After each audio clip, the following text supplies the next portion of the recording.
President Zelensky has been meeting with world leaders at the G7 summit in Japan. It follows an announcement from the US giving the green light to F-16 fighter jets to be sent to Ukraine. While the G7 members have all been highly supportive of Ukraine, Zelensky's appearance will give him an opportunity to appeal to them to go further on sanctions and to provide more equipment. Well, let's talk to Robert Fox, defence editor at the Evening Standard. Robert, good afternoon to you. Good afternoon. Now, in the last couple of weeks, Zelensky has visited the Pope, the German Chancellor, the French President, the British Prime Minister, the Arab League, and now he's turned up in Hiroshima. How significant is it that he's attending the G7 in person out of all of those visits? I don't think you can pick any one, but in fact, there was the whirlwind diplomacy, which actually brought him to Chequers en route. That's phase one.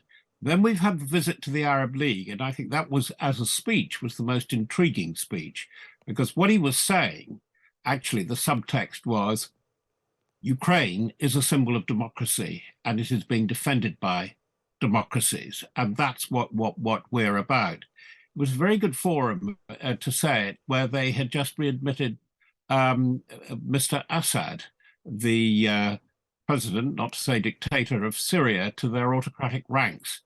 That was a message, and it was a message to Russia, saying, if you want Russia as your pal, I don't think Russia's going to be very wealthy, it's going to talk power, but it is an autocracy and it's isolated.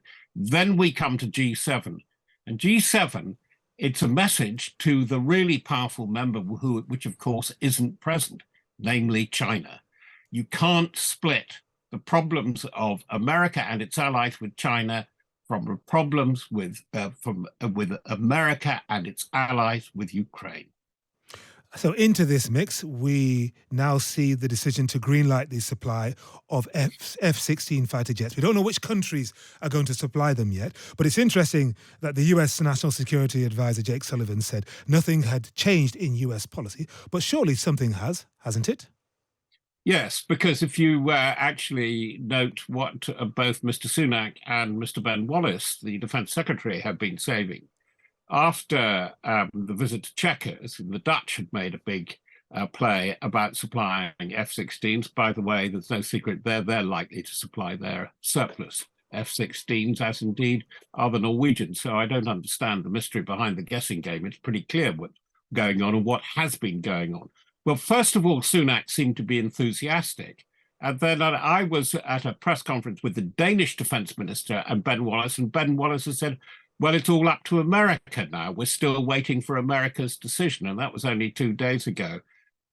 Just to draw breath and sum up, there has got to be a more coherent strategy about all this, for peace and for war, for stabilizing Ukraine and rebuilding. And that's the prime purpose of Zelensky's diplomacy. And this is what the former Foreign Secretary Liz Truss was saying in Taiwan earlier this week, and we'll talk about that in greater detail in the final hour of the programme after 6. But what about the Russian response? They say the West is pursuing an escalatory path fraught with colossal risks. Have those warnings now lost their power? Yes, they have. Henry, just simply, they've lost their power. We've heard a lot of blah, blah, blah from the likes of the New York Times, you know, my fellow commentariat, saying, oh, it's all terrible if they send F-16s. Well, this has been in the wind for some time. And by the way, I think preparing and ramping up for F-16s is going to be much quicker than people have been speculating, because I think there's been quite a bit of training. There's been some deep training, and the Brits and even the French, although neither has F-16s in their air force, will be helping. But the Dutch and the Norwegians and the Danes have been making it plain that they've been taking F-16s out of service, and more or less within weeks they can go to Ukraine. And within weeks after that, I suspect, because it's a fairly straightforward aircraft, it's the workhorse. It's been a very successful plane, let it be said. I think it could be in action by the high summer.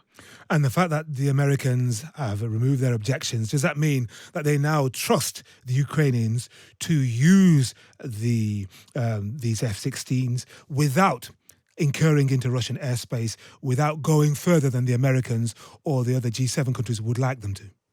I love questions like that. Why? Do you think we've got things marked on a scalp, as they're called, or Storm Shadow aircraft their guidance system. If you see a border, stop and turn back. Yeah. Of course, there is a chance of proliferation, but there's plenty of work for the F-16s to do within Ukraine. They're needed primarily for firing things like Storm Shadow behind the lines, but also to cover rolling actions by armored brigades, which they're preparing for already. Because I think by stealth, we've seen the first moves for the summer offensive already. But a rolling mix of air power. By the way, in this offensive, if as planned, it will go on for 3 or 4 months, and I think that they will come in and be very important, the F-16s, towards the end of that.